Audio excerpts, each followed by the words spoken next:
Good morning बच्चों, कैसे हैं आप सब। तो बच्चों कल हमने इरेशनल नंबर के बारे में पढ़ा था और उसके एग्जाम्पल के बारे में पढ़ा था। यह क्या होता है, इसका यूज कैसे करेंगे, और आज हम लोग इसके प्रॉपर्टीज के बारे में बात करेंगे। तो प्रॉपर्टीज भी जानना जरूरी है क्योंकि एग्जाम में कुछ क्वेश्चन दे देंगे कि दिखाना पड़ जाएगा कि कोई दो नंबर दे दिए, उन दोनों के बीच आपको इरेशनल नंबर फाइंड करना हुआ, तो या इरेशनल को हमको नंबर लाइन पर दिखाना हुआ, और अगर किसी भी दो इरेशनल नंबर को अगर ऐड करते हैं तो क्या वो इरेशनल नंबर आता है कि रेशनल आता है। ये प्रॉपर्टीज यदि हम जानेंगे तभी हम बता पाएंगे कि कैसे वो आएगा। तो इसलिए हम लोग को आज पढ़ना है प्रॉपर्टीज इरेशनल नंबर के। तो हेडिंग डाल देंगे properties of irrational number. Properties of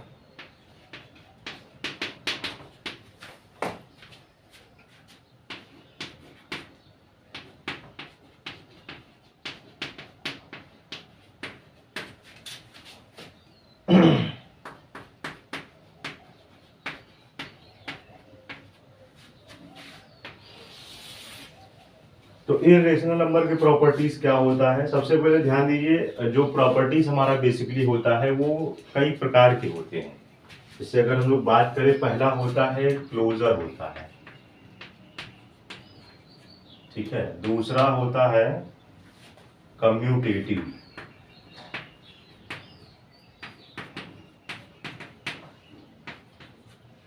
तीसरा होता है एसोसिएटिव,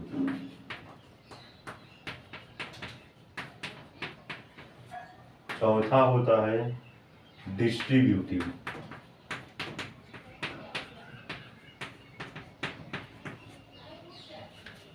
ठीक है। तो क्लोजर, कम्यूटेटिव, एसोसिएटिव, डिस्ट्रीब्यूटिव, एक और प्रॉपर्टी होती है जिसे हम एडिटिव आइडेंटिटी बोलते हैं। तो वो आपको अभी इसमें नहीं पढ़ना है, वो जब अलजेब्रा में वो एडिटिव आइडेंटिटी यूज होती है। तो closure, commutative, associative, distributive. Closure में क्या है कि हम लोग का जो ऑपरेटर होता है, ऑपरेशन होता है, जैसे एडिशन, सब्ट्रैक्शन, डिवीजन, मल्टीप्लिकेशन, इन सारे रूल्स को हम लोग इसमें लगाते हैं कि प्लस करने पर वैल्यू क्या आएगी, माइनस करने पर क्या वैल्यू आएगी। तो जो वैल्यू आएगी वो दिखाएगी कि वो रेशनल है या इरेशनल है। तो क्लोजर में हम लोग दिखाते हैं। कम्यूटेटिव में क्या होता है कि अगर मान लीजिए कोई वैल्यू हो गई, जैसे a प्लस बी अगर हम ऐड करते हैं, तो या हम b प्लस ए को ऐड करते हैं, तो जो ऐड करेंगे वो वैल्यू तो हमारा सेम ही आएगा ना, वो वैल्यू तो हमारा सेम ही आएगा। चाहे a प्लस बी ऐड करो या b प्लस ए ऐड करो, या 2 प्लस 4 ऐड करो या 4 प्लस 2 ऐड करो, तो आएगा तो हमारा 6 ही आएगा, ठीक है। तो भाई बात वही है। तो कम्यूटेटिव रूल्स ये होता है कि दो अगर हम कोई रेशनल या इरेशनल नंबर को ले ऐड करना है या प्लस करना है, माइनस करना है, जो भी करना है, तो वो बताना है कि क्या वो रूल फॉलो करता है कि नहीं इरेशनल। एसोसिएटिव में क्या होता है कि एसोसिएटिव में कोई एक अदर वैल्यू आ जाती है, ठीक है, b प्लस सी के रूप में, तो वही केस हो जाएगा। यहाँ पर a प्लस बी हो जाएगा और प्लस सी बाहर हो जाएगा। तो ये एसोसिएटिव रूल इस तरह से होता है। डिस्ट्रीब्यूटिव में क्या होता है कि अगर यहाँ पर a गुणे है b प्लस सी में, ठीक है, तो यहाँ पर a गुणे b और प्लस a गुणे सी। तो ये डिस्ट्रीब्यूटिव प्रॉपर्टी में ये रूल होता है, डिस्ट्रीब्यूटिव प्रॉपर्टी में। तो ये सब चीजें आपको क्लास 8 में एक बार बताई गई होंगी, क्लास 7 में भी थोड़ा बहुत बताया जाता है, ठीक है। तो ये रूल्स होता है कि क्या ये रेशनल वैल्यू फाइंड कर पाएगा कि नहीं कर पाएगा। तो अभी मैं इसको मिटा दे रहा हूँ, अभी इसको लिखिएगा नहीं, ठीक है। तो अभी सिस्टमेटिक तरीके से बताऊंगा। तो ये अभी बेसिकली एक मोटा मोटी तौर पर एक रूल होता है, ठीक है। अब अब मैं लिखवाने जा रहा हूँ, इसको आप कॉपी पे नोट कर लीजिए, ठीक है। तो पहला प्रॉपर्टीज क्या होता है लिख लीजिए। Irrational number, irrational number satisfy the commutative, satisfy the commutative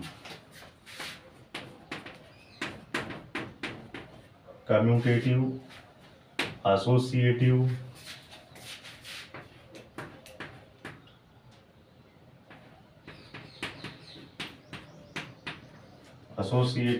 and distributive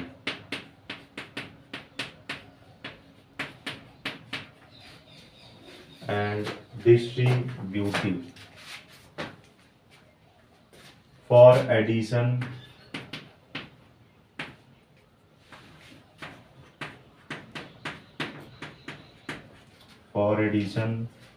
and multiplication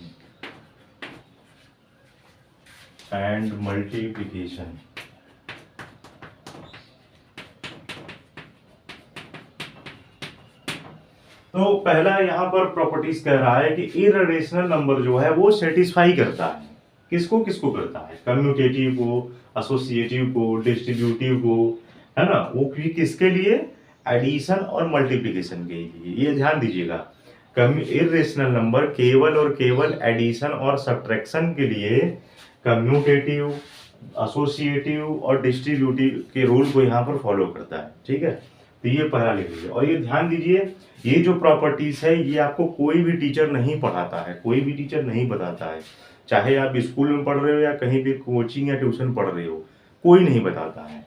क्योंकि ये क्या है, इससे बल्कि ये आपका आगे जाकर बहुत यूज है, बहुत ज्यादा यूज है, लेकिन इसको बताते नहीं है। पता नहीं क्यों नहीं बताते हैं, बताना चाहिए। दूसरा देख लीजिए प्रॉपर्टीज क्या होता है, sum of two irrational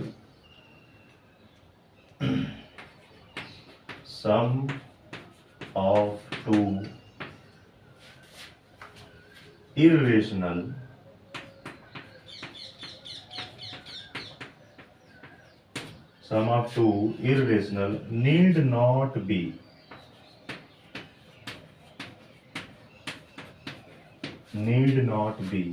an irrational.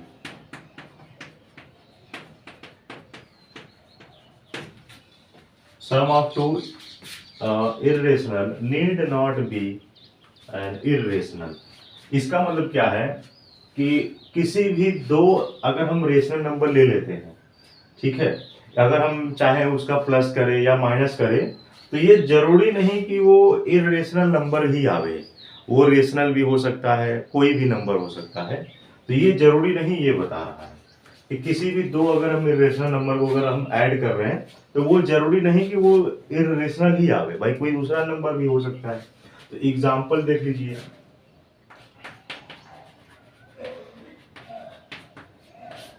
Example में जैसे मान लीजिए कोई नंबर है 2 प्लस रूट 3, ठीक है, और इसको अगर हम ऐड कर दे 4 माइनस रूट 3 के साथ, ठीक है,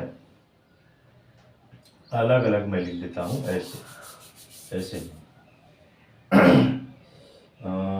जैसे 2 plus root 3 and 4 minus root 3 is irrational.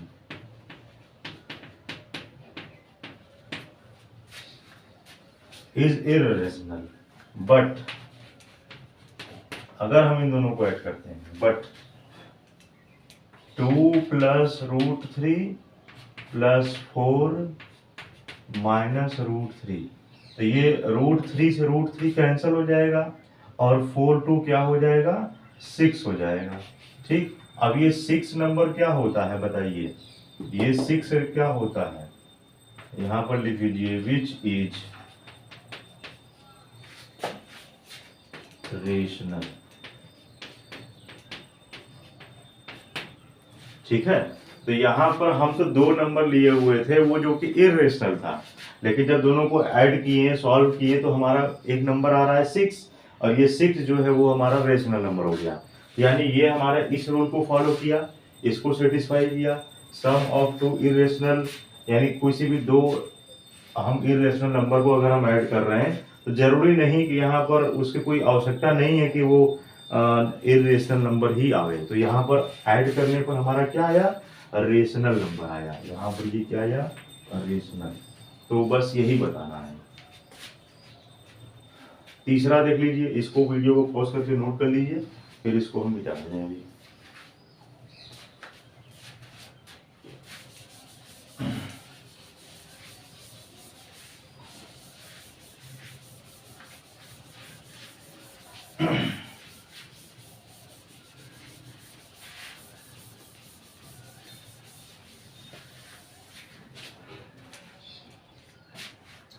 दूसरा प्रॉपर्टीज है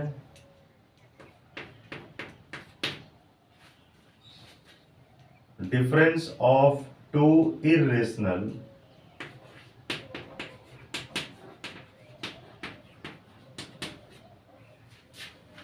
difference of two irrational need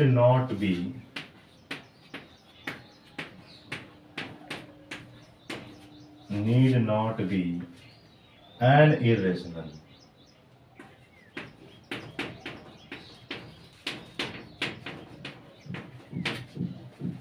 Difference of two irrational need not be irrational. Same वही चीज जिस प्रकार हम लोगों ने सॉल्व किया था कि किसी भी दो नंबर इरेशनल नंबर को अगर हम ऐड कर रहे हैं तो वो जरूरी नहीं कि मेरा वो रेशनल ही आवे, कोई दूसरा भी नंबर आ सकता है। सेम केस यहाँ पर भी है कि किसी भी दो इरेशनल नंबर का हम डिफरेंस निकाल रहे हैं, माइनस कर रहे हैं, तो वो भी जरूरी नहीं कि वो भी हमारा क्या आ जाए, इरेशनल आ जाए। तो इसको अभी हम एग्जाम्पल लेकर के चेक कर दे रहे हैं क्या आएगा। एग्जाम्पल में लिख लीजिए कि जैसे हमने ले लिया 5 plus under root and 3 plus under root 2 is irrational,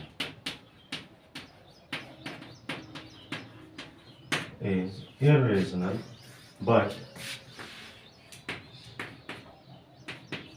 5 plus root 2 minus करना है, माइनस, अब माइनस करने पर इसके चिन्ह में बदल जाता है, प्लस से माइनस ये हो जाएगा, तो -3 माइनस अंडर रूट 2। इसको अगर हम सॉल्व करें तो माइनस अंडर रूट से प्लस अंडर रूट 2 कैंसिल हो जाएगा और 5 माइनस 3 आएगा 2। तो 2 क्या है, यहाँ लिख लीजिए विच इज रेशनल। तो यहाँ पर ये वैल्यू हमारा 2 आ गया और ये हमारा रेशनल आ गया। तो यही है, इस तरह से सम, डिफरेंस, मल्टीप्लिकेशन, डिवीजन सबका प्रॉपर्टीज चेक करना है। तो यानी डिफरेंस हमने निकाला किसी भी दो नंबर का, लेकिन हमारा नंबर क्या आया, रेशनल नंबर आ गया। जबकि प्रॉपर्टीज में कहीं बताया नहीं गया कि वो रेशनल नंबर ही आएगा, लेकिन वो बोला है कि जरूरी नहीं कि इररेशनल आ जाए, लेकिन मेरा क्या आया है, रेशनल नंबर आया है। तो ये भी नोट कर लीजिए। इसके बाद तीसरा प्रॉपर्टीज देखिए,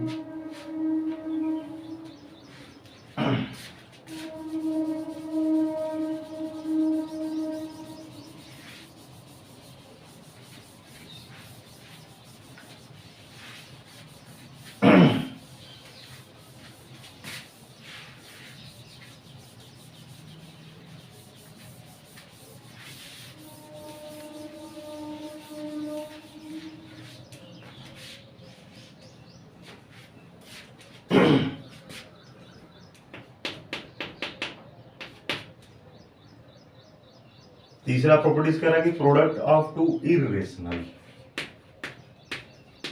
product of two irrational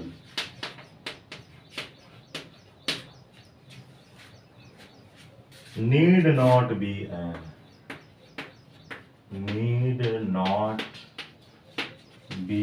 an irrational।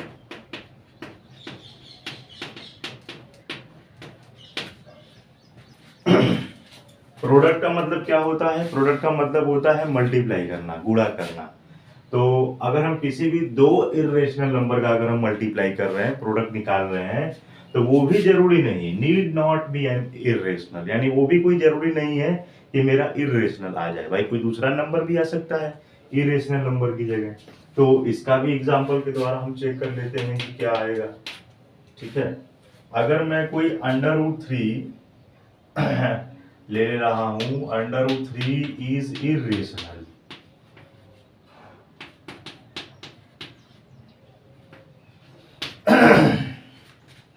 But अगर इसका हम प्रोडक्ट निकाल लें, √3 का अगर हम मल्टीप्लाई करेंगे तो हमारा ये आ जाएगा 3, यानी ये क्या शो कर रहा है, which is rational.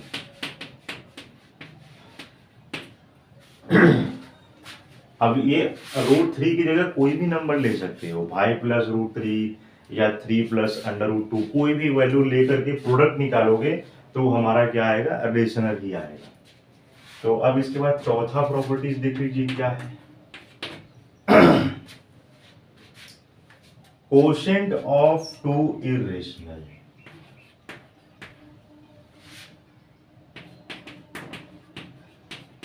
Quotient of two irrational,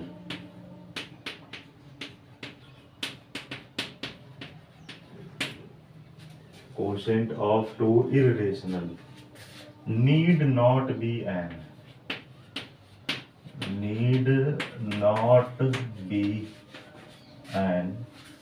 irrational।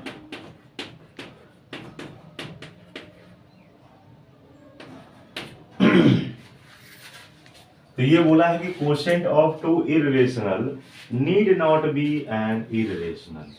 अब ये कोशेंट क्या होता है, कोशेंट देख लीजिए, जैसे ये हमारा होता है डिवाइजर, ये होता है डिविडेंड, ठीक है, यही हमारा क्या होता है, कोशेंट। ठीक, और ये जो हमारा लास्ट में बचता है ये होता है रिमाइंडर। ठीक है, तो यही वैल्यू जो पूछ रही है, ये कोशेंट का वैल्यू जो पूछ रहा है, डिवाइजर होता है, डिविडेंड होता है, कोशेंट होता है।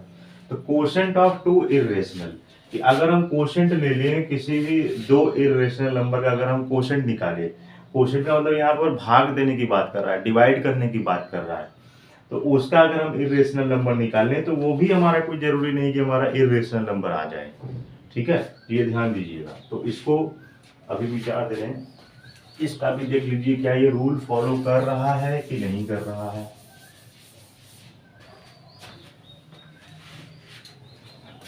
कोशेंट का तो एग्जांपल देख लीजिए, जैसे 2√3 एंड √3 इज इर्रेशनल।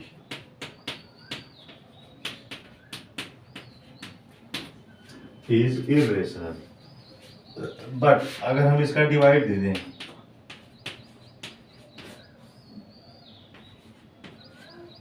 तो इससे इससे क्या कट जाएगा, बचेगा 2, ये भी हमारा क्या शो कर रहा है, विच इज रेशनल। ठीक है, ये नोट कर लीजिए। ये जो हमारा पूरा पार्ट चल रहा था, ये दूसरे का पार्ट चल रहा था, अब तीसरा का देख लीजिएगा। तो यानी अगर हम किसी भी दो इर्रेशनल नंबर का हम क्वोशंट निकाल रहे हैं डिवाइड करने के बाद, वो भी हमारा कोई जरूरी नहीं कि हमारा इर्रेशनल हो। वाई, क्योंकि यहाँ पर आप देख सकते हैं कि 2√3 एंड √3 एक एग्जाम्पल हमने ले लिया है ना, √3 इज इर्रेशनल, बट 2√3/√3 से अगर हम लोग डिवाइड कर रहे हैं तो यहाँ पर वैल्यू आ रही है 2, तो विच इज रेशनल नंबर। ठीक है, तो इसको नोट कर लीजिए। इसके बाद इसका प्रॉपर्टीज लास्ट है, तीसरा पॉइंट है,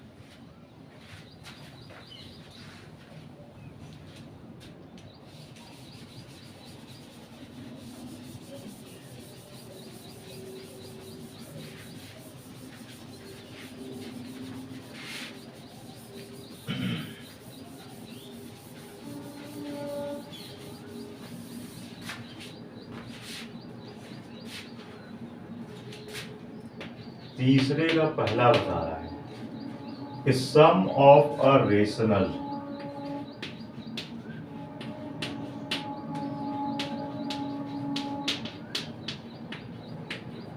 sum of a rational and an irrational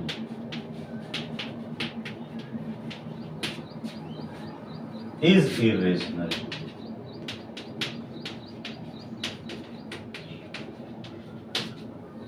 Sum of a rational and an irrational, यानी अगर हम रेशनल नंबर और इरेशनल नंबर को अगर हम ऐड कर रहे हैं तो ऐड करने के बाद जो वैल्यू आएगी वो हमारी वैल्यू आएगी इरेशनल नंबर ही आएगी।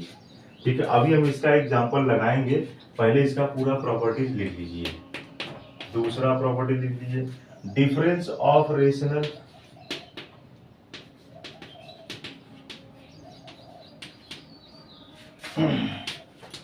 डिफरेंस ऑफ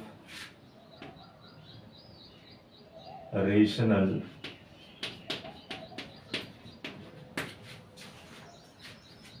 and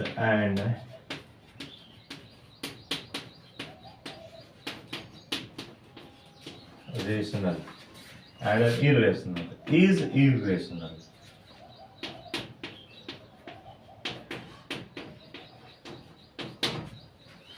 कि अगर हम लोग डिफरेंस निकाल दें रेशनल और इरेशनल का तो हमारा जो वैल्यू आएगा वो इरेशनल आएगा।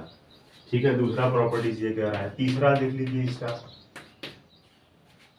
प्रोडक्ट ऑफ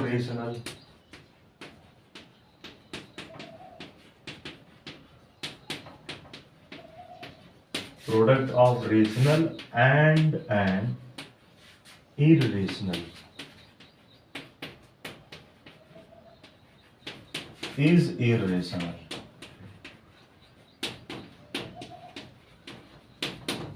कि अगर हम लोग प्रोडक्ट निकाल दें, गुणा करें किसी भी रेशनल और इरेशनल नंबर का, तो मेरा जो वैल्यू आएगा वो भी इरेशनल हो जाएगा। चौथा देख लीजिए कि quotient of rational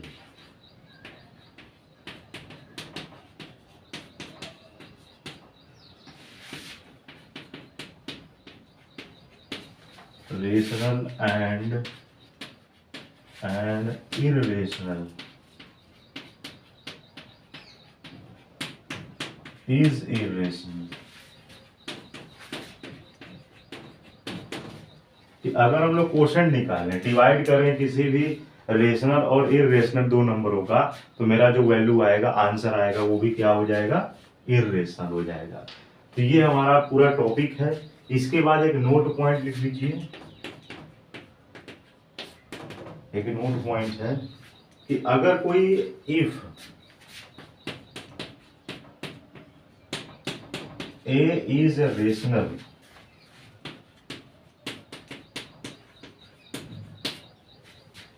and root B is irrational,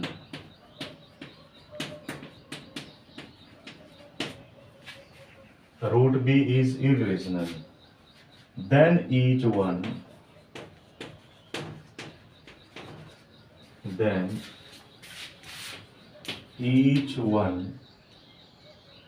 of A plus B root B, A minus root B, comma A root B and A by root B is irrational।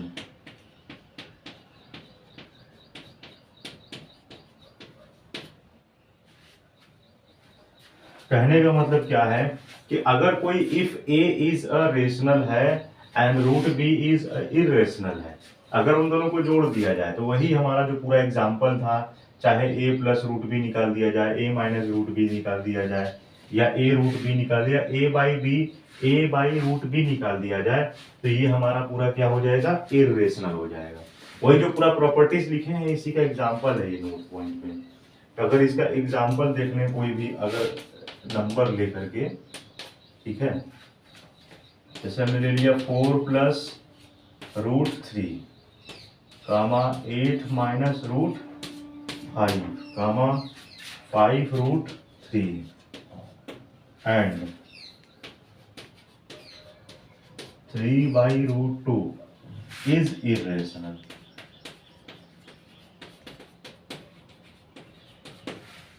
यही चीज बता रहा है कि यहाँ पर चाहे अगर 4 को हम रेशनल ले लें और √3 इरेशनल, 8 को ले ले रेशनल और √5 को ले ले इरेशनल, 5 को ले ले रेशनल और √3 को ले ले इरेशनल, 3 को ले ले रेशनल और √2 को ले ले इरेशनल।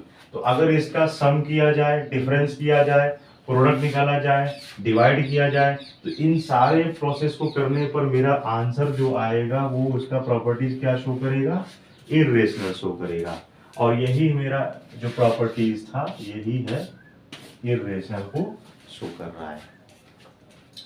ठीक है, इसके बाद हम लोग बच्चों जो है सॉल्व एग्जाम्पल है और कुछ एग्जाम्पल है, कुछ एक्सरसाइज क्वेश्चन है जो कि आपके एग्जाम में इम्पोर्टेंट है, भाई आता ही आता है।